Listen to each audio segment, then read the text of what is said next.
In the heart of a vast savanna, there stood a towering mountain, where lions roamed freely, their majestic roars echoing across the plains.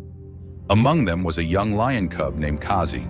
His golden fur gleamed under the sun, and his eyes sparkled with boundless curiosity.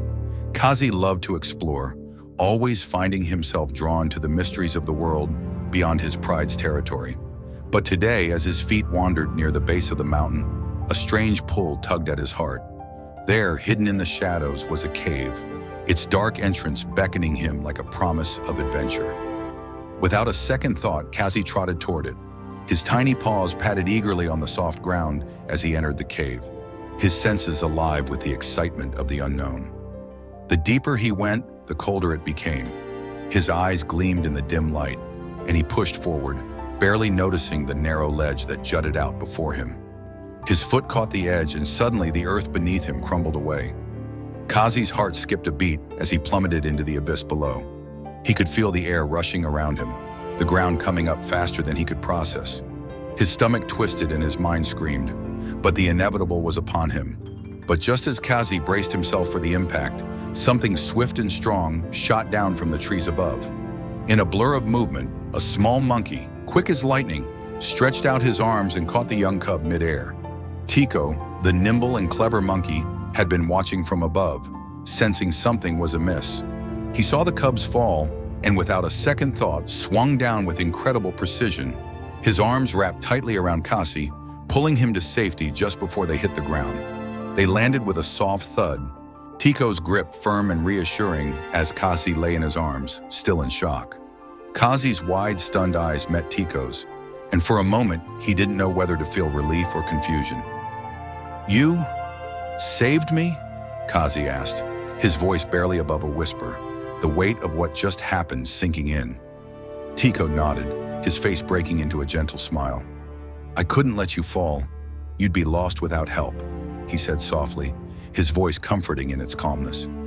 Kazi, his heart still racing, looked around, his body sore from the tumble.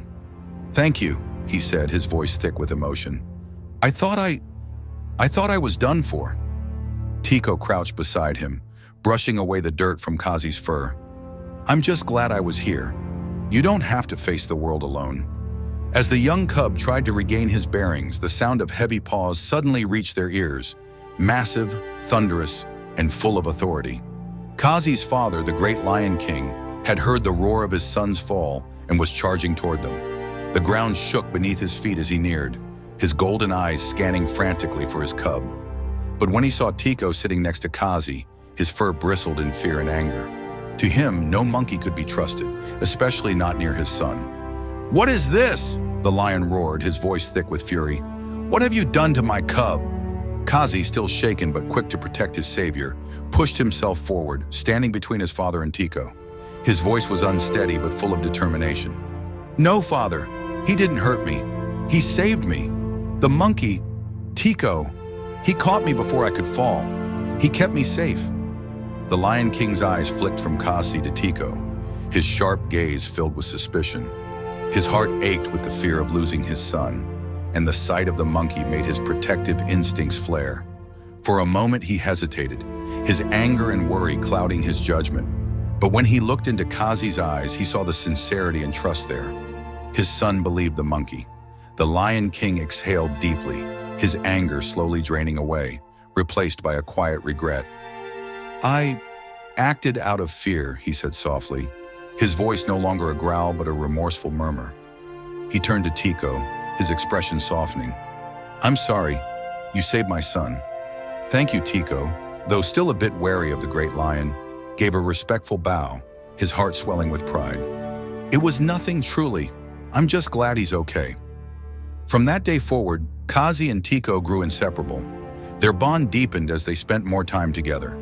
Kazi learned about the world from Tico, who despite his small stature, was wise and resourceful. They explored the savanna and the cave, sharing their laughter and stories of their vastly different lives. Kazi had always been alone before, always the cub of the mighty lion, but with Tico by his side, he finally felt like he belonged to something greater than himself. He had found a friend, and that made the wild world seem a little less lonely.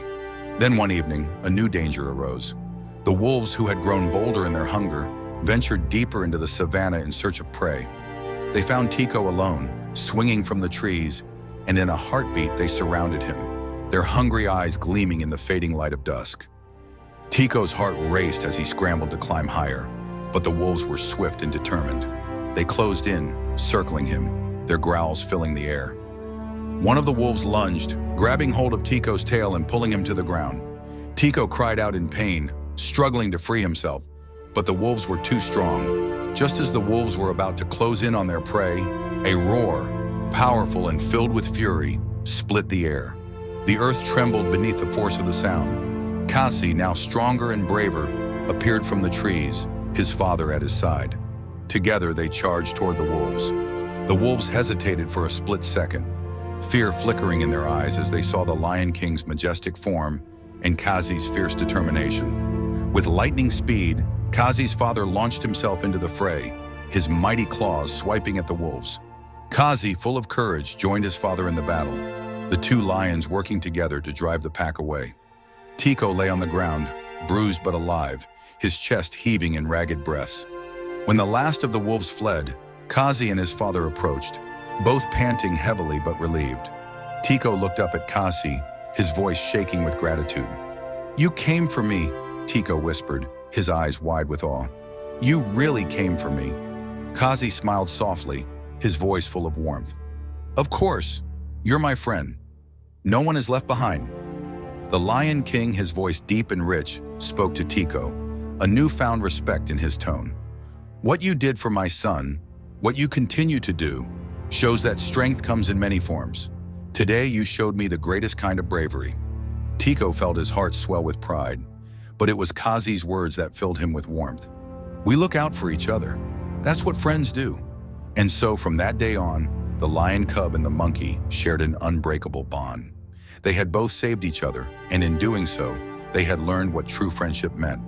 Together, they proved that no matter the size, no matter the species, true strength comes from the heart, and that sometimes the most unexpected friendships are the strongest ones.